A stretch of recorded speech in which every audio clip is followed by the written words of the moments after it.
इस्रायलनं शस्त्रसंधी कराराचं उल्लंघन केल्याचा आरोप केल्यानंतर हमासनं पुढील बंधकांच्या सुटकेस उशीर करणार असल्याचं म्हटलं।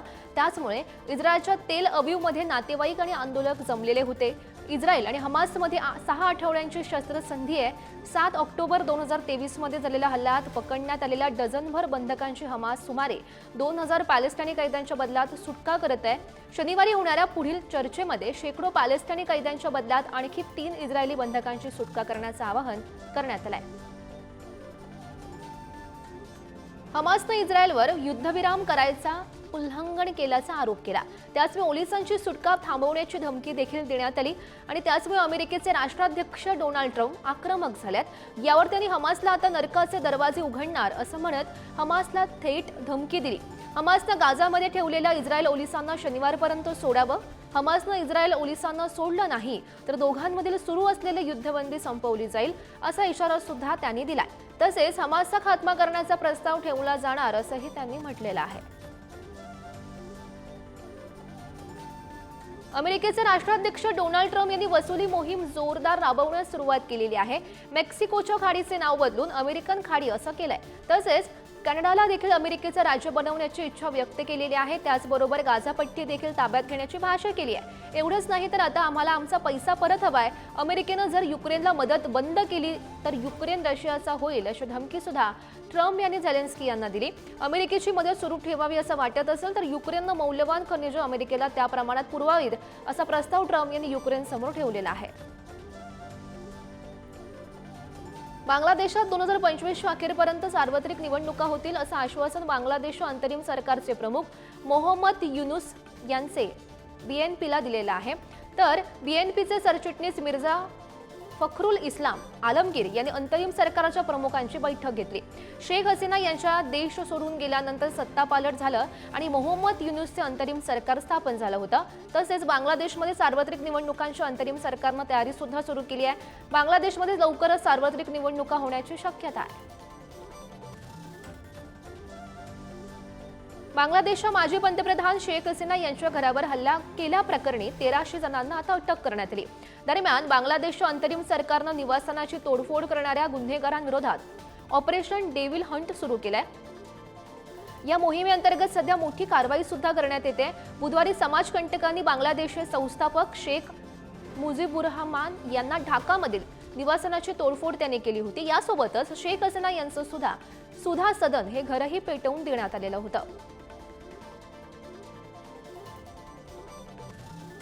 बांगलादेशचे अंतरिम सरकारचे प्रमुख युनुस आणि बीएनपीचे सरचिटणीस मिर्झा फखरुल इस्लाम आलमगीर त्यांनी ढाक्यात बैठक झाली आणि यावेळी वाढत्या महागाईबद्दल आणि कायदा सुव्यवस्थेबाबत बीएनपीच्या बैठकीमध्ये चर्चा झाली आहे। तसेच आलमगीर आणि त्यांच्या सहकाऱ्यांनी देशातील वाढत्या महागाईचा मुद्दा आहे तो बैठकीत मांडला। त्याचबरोबर सरकारच्या अपयशामुळे जीवनावश्यक वस्तूंच्या किमती वाढल्या असून त्यामुळे नागरिक त्रस्त असल्याचं आलमगीर यांनी म्हटलं।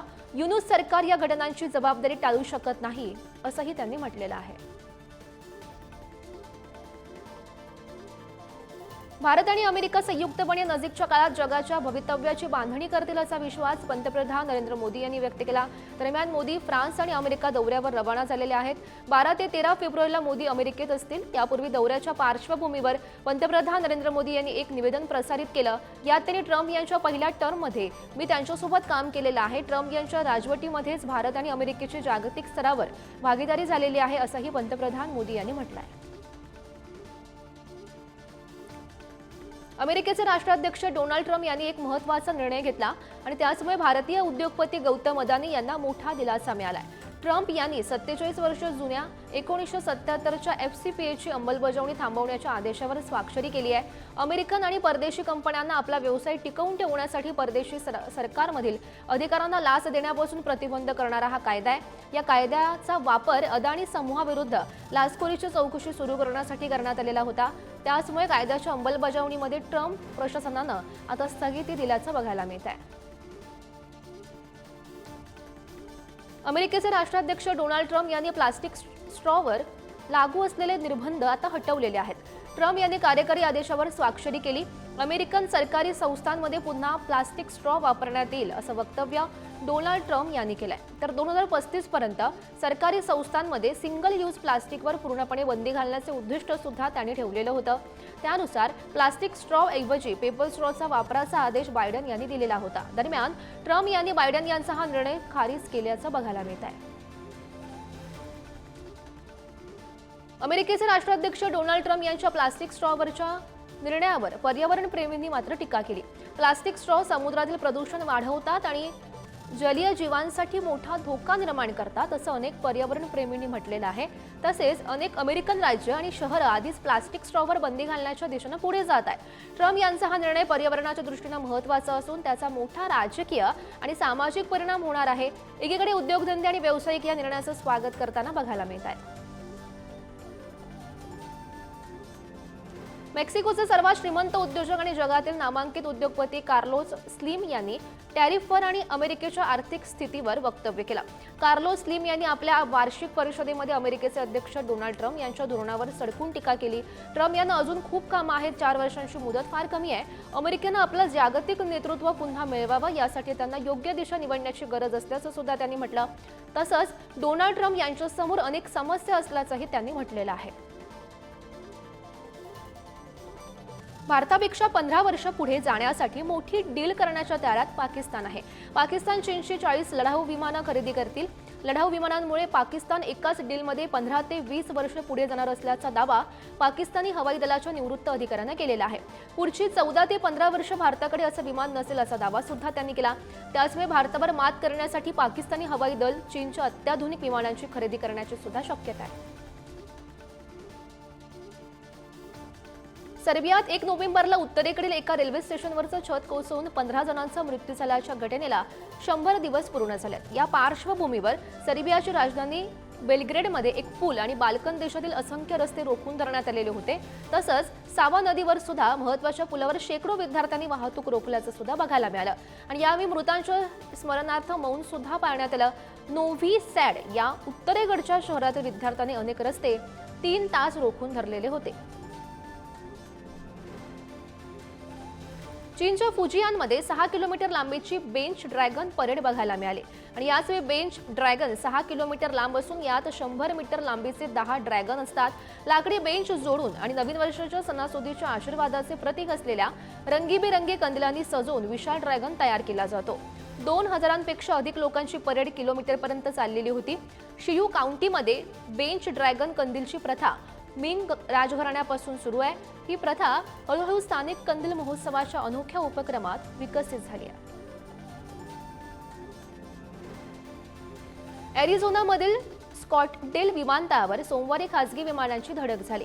या अपघातात एकाचा मृत्यू झाला तर काही जण जखमी झालेत. आणि याचवेळी एक विमान धावपट्टीवरून घसरले आणि उभ्या असलेल्या गल्फ स्ट्रीम 200 जेटला धडकलं.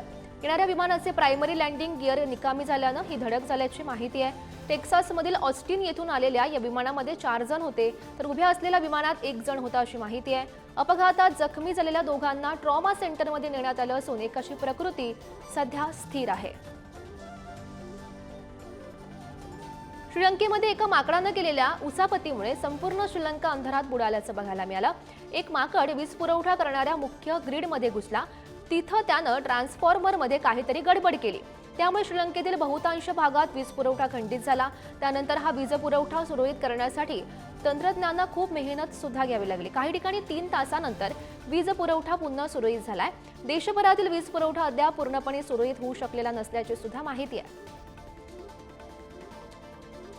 लिबियाच्या किनाऱ्याजवळ 65 प्रवाशांनी भरलेला बोट उलटल्याची घटना उघडकीस आली. या बोटीमध्ये बहुतांश प्रवासी पाकिस्तानमधील असल्याची माहिती समोर आली आहे. पाकिस्तानच्या परराष्ट्र मंत्रालयानं सोमवारी ही माहिती दिली. या घटनेनंतर पाकिस्तानमध्ये एकच खळबळ माजली आहे. लिबियाच्या जाविया शहरातील उत्तम पश्चिममधल्या मार्साडेला बंदराजवळ 65 प्रवाशांनी भरलेली ही बोट उलटल्याचा प्रकार घडला. ग्वाटेमालाच्या बाहेरील भागात सोमवारी बस पुलावरून कोसळली. या दुर्घटनेमध्ये 51 जणांचा मृत्यू झालाय. काही जण गंभीर जखमी झाल्याची माहिती आहे. दरम्यान बस राजधानीच्या ईशान्येकडील प्रोगेसो येथून आलेली होती तर मृतांमध्ये लहान मुलांचाही समावेश असल्याची माहिती. या घटनेमुळे राष्ट्राध्यक्ष बर्नार्डो अरेवालो यांनी शोक व्यक्त केला. दरम्यान त्यांनी राष्ट्रीय शोक दिवस सुद्धा जाहीर केलाय. त्यामुळे संपूर्ण ग्वाटेमालामध्ये हळहळ व्यक्त केली जाते. दक्षिण डकोटाच्या काही भागात जोरदार बर्फवृष्टी होते. चक्रीवादळ पूर्वेकडे सरकण्याची शक्यता असून आठवड्याच्या मध्यात शिकागो परिसरात मोठ्या प्रमाणात बर्फ पडण्याची शक्यता आहे. शिकागो परिसरात बुधवारी ते गुरुवारी पहाटे हिवाळ्यातील वादळाचे वॉच तैनात करण्यात आले आहेत. तर उत्तर केंटकी या दक्षिण ओहायोच्या काही भागात हिवाळ्यातील वादळाचा इशारा सुद्धा देण्यात आला. केंटकी, टेनेसी आणि नैऋत्य व्हर्जिनियाच्या विस्तृत भागांसाठी पुराचा इशारा हा देण्यात आलेला आहे. चीनच्या चोंगकिंग आणि अफगाणिस्तान दरम्यान कझाकस्तान, उझबेकिस्तान आणि इतर देशांमधून जाणाऱ्या नवीन थेट मालगाडी मार्गाचं उद्घाटन पार पडलं. दळणवळणाची साधने आणि इतर उत्पादनांनी भरलेली मालगाडी सोमवारी नैऋत्य चीनच्या चोंगकिंग नगरपालिकेतून रवाना झाली. तर ही मालगाडी 12 ते 15 दिवसात अफगाणिस्तान पोहोचण्याची शक्यता आहे. त्याचबरोबर चीनची टेलिकॉम कंपनी झेडटीनं तयार केलेल्या या ट्रेनमधील दळणवळण उपकरणांचा वापर अफगाणिस्तानमधील स्थानिक दळणवळण नेटवर्कच्या विकासासाठी केला जाणार अशी माहिती सुद्धा समोर आली. उत्तर कॅलिफोर्नियामधील मॉन्टिसेलो धरणावरील स्लिपवे बेरिसा सरोवरात पाण्याची पातळी अचानक वाढली. त्यामुळे अधिकाऱ्यांनी 2019 नंतर प्रथमच मॉन्टिसेलो धरण स्लिपवे सुरू केलाय. मॉन्टिसेलो धरण 1950च्या दशकात बांधले गेले आणि उत्तर कॅलिफोर्नियामध्ये बेरिसा सरोवर तयार झालं. पारंपरिक स्लिपवेसाठी धरण अतिशय अरुंद असल्यानं तथाकथित ग्लोरी होल शैलीत स्लिपवे बांधण्यात आल्याची माहिती अधिकाऱ्यांनी दिलेली आहे. पंतप्रधान नरेंद्र मोदी हे फ्रान्सच्या दौऱ्यावर आहेत आणि यावेळी पंतप्रधान नरेंद्र मोदींनी AI समिटमध्ये भाषण केलं. आज AI ही काळाची गरज आहे. AIमुळे लाखोंचं आयुष्य बदलणार आहे.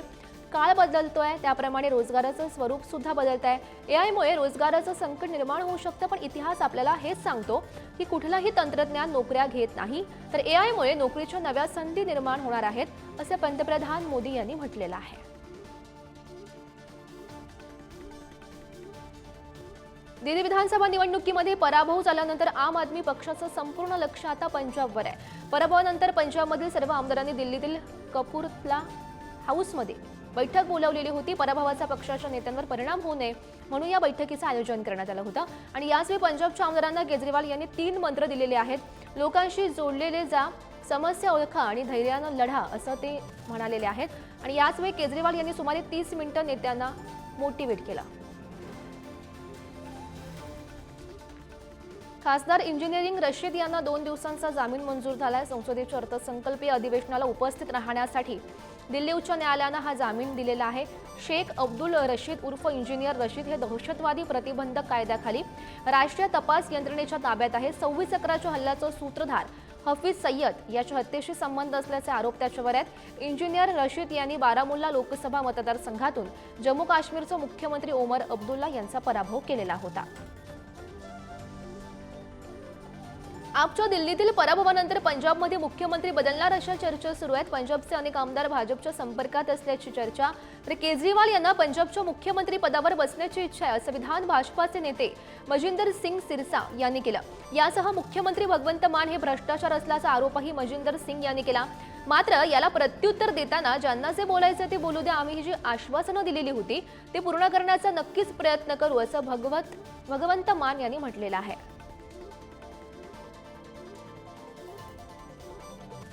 आयुर्वेदिक औषधांच्या जाहिरातांविरोधात कारवाई करण्यात अपयशी ठरल्याबद्दल सर्वोच्च न्यायालयानं नाराजी व्यक्त केली. आदेशांची अंमलबजावणी होत नसल्याप्रकरणी न्यायालयानं दिल्ली, आंध्र प्रदेश आणि जम्मू काश्मीरच्या मुख्य सचिवांना समन्स बजावला. आयुर्वेदिक, सिद्ध आणि युनानी औषधांच्या दिशाभूल करणाऱ्या जाहिरातींवर कारवाई केली जात नसल्याप्रकरणी सर्वोच्च न्यायालयानं सवाल उपस्थित केलेले आहेत. तसेच राज्याच्या मुख्य सचिवांना स्पष्टीकरण देण्यास सांगितलेलं आहे. या प्रकरणी पुढील सुनावणी 7 मार्चला होईल. देशातील बेरोजगारीचा दर 3.2% घटला. याची माहिती केंद्रीय मंत्री शोभा करंदलाजे यांनी लोकसभेच्या माध्यमातून दिली. 2019-20 या आर्थिक वर्षात बेरोजगारीचा दर 4.8% होता. तो 2023-24 या आर्थिक वर्षात 3.2%वर आलाय. रोजगार क्षमता वाढवण्यासाठी केंद्र सरकारनं 24-25 या वर्षात 2 लाख कोटी रुपयांच्या केंद्रीय खर्चासह 4.1 कोटी तरुणांना रोजगार, कौशल्य आणि इतर संधी उपलब्ध करून देण्यासाठी 5 योजना आणि उपक्रमांचं पंतप्रधान पॅकेज सुद्धा जाहीर करण्यात आल्याचं बघायला मिळालं. गुजरातच्या सुरतमध्ये रील्स करण्याच्या नादात शाळकरी मुलांनी आलिशान गाड्यांचा ताफा रस्त्यावर उभा केला होता। या प्रकरणी पोलिसांनी कार मालकांच्या चौकशीला सुरुवात केली। चौकशी पूर्ण झाल्यानंतर विद्यार्थ्यांना ही वाहनं पुरवणाऱ्यांवर कायदेशीर कारवाई केली जाईल असं वाहतूक पोलीस उपायुक्तांनी म्हटलं। विद्यार्थ्याचा एक व्हिडिओ सुद्धा व्हायरल होतोय। या व्हिडिओमध्ये विद्यार्थी 30 आलिशान गाड्या रस्त्यावर उभ्या करून रील बनवताना दिसतात। अशा घटनांमुळे अपघाताची सुद्धा शक्यता आहे। तिरुपती मंदिरातील प्रसादाप्रकरणी 4 जणांना अटक करण्यात आलेली आहे। गेल्या वर्षी तिरुपती देवस्थानमध्ये प्रसादासाठी वाटण्यात येणाऱ्या लाडूवरून मोठा वाद निर्माण झालेला होता। या लाडूंसाठी वापरण्यात येणाऱ्या तुपात प्राण्यांच्या चरबीचे अंश सापडलेले होते। दिंडीगुलमधील AR डेअरीवर या प्रकरणी कारवाई करण्यात आलेली आहे। मंदिरात तूप पुरवठा करताना गैरव्यवहार झाल्याचा आरोप या डेअरीवर करण्यात आलाय। भोले बाबा डेअरीवर बंदी घातल्यानंतर AR डेअरीच्या नावाखाली त्याच डेअरीतून तूप पुरवठा होतोय। SITनं सादर करण्यात आलेल्या अहवालातून ही माहिती समोर आलेली आहे। महिलेची जात लग्नावरून नाही तर ती जन्मावरून ठरते। जोडीदाराच्या जातीचा आरक्षणाशी काहीही संबंध नाही असा निर्वाळा जम्मू काश्मीरमधील उच्च न्यायालयानं दिलाय। तर आरक्षणाचा लाभ मिळणाऱ्या महिलेनं खुल्या गटातील पुरुषाबरोबर विवाह केला तरीही ती महिला आरक्षणासाठी पात्र ठरते असंही न्यायालयाचं म्हणणं। तिचा आरक्षणाचा अधिकार हिरावून घेतला जाऊ शकत नाही। जमातीशी संबंधित नसलेल्या व्यक्तीशी लग्न केल्यानंतरही ती अनुसूचित जाती किंवा जमातीचा सदस्य राहील असं न्यायालयानं अधोरेखित केलेलं आहे। जबलपूरमध्ये ट्रक, ट्रॅव्हल आणि कारचा अपघात घडला। अपघातात 7 जणांचा मृत्यू झालाय। टायर फुटून ट्रक रस्त्याच्या दुसऱ्या बाजूला घुसल्यानं हा अपघात घडलाय। अपघातातील 7 जण हे हैदराबादमधील असून कुंभस्नान करून प्रयागराजहून परतत होते। त्या दरम्यान त्यांचा हा मृत्यू झाला। ट्रक आणि रस्त्याच्या रेलिंगमध्ये अडकल्यामुळे प्रवासी गंभीरपणे चिरडले सुद्धा गेलेत। यात एकूण 9 लोक होते। त्यापैकी 7 जणांचा मृत्यू झाला तर 2 जण गंभीर जखमी झाल्याची माहिती आहे। जखमींवर सध्या रुग्णालयात उपचार सुरू आहेत। तर आज सलग 5व्या सत्रात सेन्सेक्स निफ्टीची घसरण कायम राहिली। आज दुपारच्या व्यवहारात सेन्सेक्स तब्बल 1200 अंकांनी घसरून 76,084 पर्यंत खाली आला तर निफ्टी 50 निर्देशांक 23,000 रुपयांपर्यंत खाली घसरलाय। त्यानंतर सेन्सेक्स 1018 अंकांच्या घसरणीसह 76,293 वर बंद झाला तर निफ्टी 50 निर्देशांक 309 अंकांनी घसरून 23,071 वर स्थिरावलेला आहे। सेन्सेक्स आणि निफ्टीची आजची घसरण प्रत्येकी 1.3% एवढी राहिलेली आहे। ईव्हीएम पडताळणीसाठी धोरण तयार करण्याची मागणी करणारी याचिकेवर आज सर्वोच्च न्यायालयामध्ये सुनावणी झाली। निवडणूक आयोगानं ईव्हीएम मधून डेटा हटवू नये तर पराभूत उमेदवाराला स्पष्टीकरण हवं असेल तर अभियंत्यांना सांगावं लागेल की कोणतीही छेडछाड झाली नाही असं सर्वोच्च न्यायालयानं म्हटलेलं आहे। सरन्यायाधीश संजीव खन्ना आणि न्यायमूर्ती दीपांकर दत्ता यांच्या खंडपीठानं निवडणूक आयोगाला सुनावणी प्रक्रिया पूर्ण होईपर्यंत ईव्हीएम मधील कोणताही डेटा रिलोड करू नये किंवा हटवू नये असे निर्देश दिल्याचं बघायला मिळालं। जम्मू जिल्ह्यातील अखनूर सेक्टरमध्ये लालोली भागात आयईडीचा स्फोट झाला। 3:30 वाजण्याच्या सुमारास नियंत्रण रेषेवर सैनिक गस्त घालत होते त्या दरम्यान हा स्फोट घडला। यामध्ये 2 लष्करी जवान शहीद झालेत। यामध्ये एकाची प्रकृती गंभीर असल्याची माहिती आहे। लष्कराच्या सूत्रांनी केलेल्या दाव्यानुसार शहीद जवानांची नावं कॅप्टन KS बक्षी आणि मुकेश असल्याची माहिती आहे। संरक्षण मंत्रालयानं दिलेल्या माहितीनुसार सैनिक गस्त घालत होते आणि त्या दरम्यान हा स्फोट घडल्याचं समजतं। तर या दहशतवाद्यांना पकडण्यासाठी लष्कराची शोध मोहीम सध्या सुरू आहे। रिलायन्स इंडस्ट्रीजचे अध्यक्ष मुकेश अंबानी, त्यांचा मुलगा अनंत अंबानी आणि आई कोकिलाबेन अंबानी यांच्यासह महाकुंभात सहभागी होण्यासाठी प्रयागराजला पोहोचलेले आहेत। उद्या महाकुंभात माघी पौर्णिमेला ते स्नान आहे। सकाळी 8 वाजता संगम येथे हेलिकॉप्टरमधून भाविकांवर पुष्पवृष्टी केली जाईल। महाकुंभात परदेशी भाविक सुद्धा भक्तीत मग्न आहेत। सेक्टर 17 येथील शक्तिधाम कॅम्पमध्ये परदेशी भाविकांनी गुरुदीक्षा सुद्धा घेतली। आज महाकुंभाचा 30वा दिवस दुपारी 2 वाजेपर्यंत 95.58 लाख भाविकांनी संगमामध्ये स्नान केलं। 13 जानेवारीपासून 45.74 कोटी भाविकांनी स्नान केल्याची माहिती मिळते।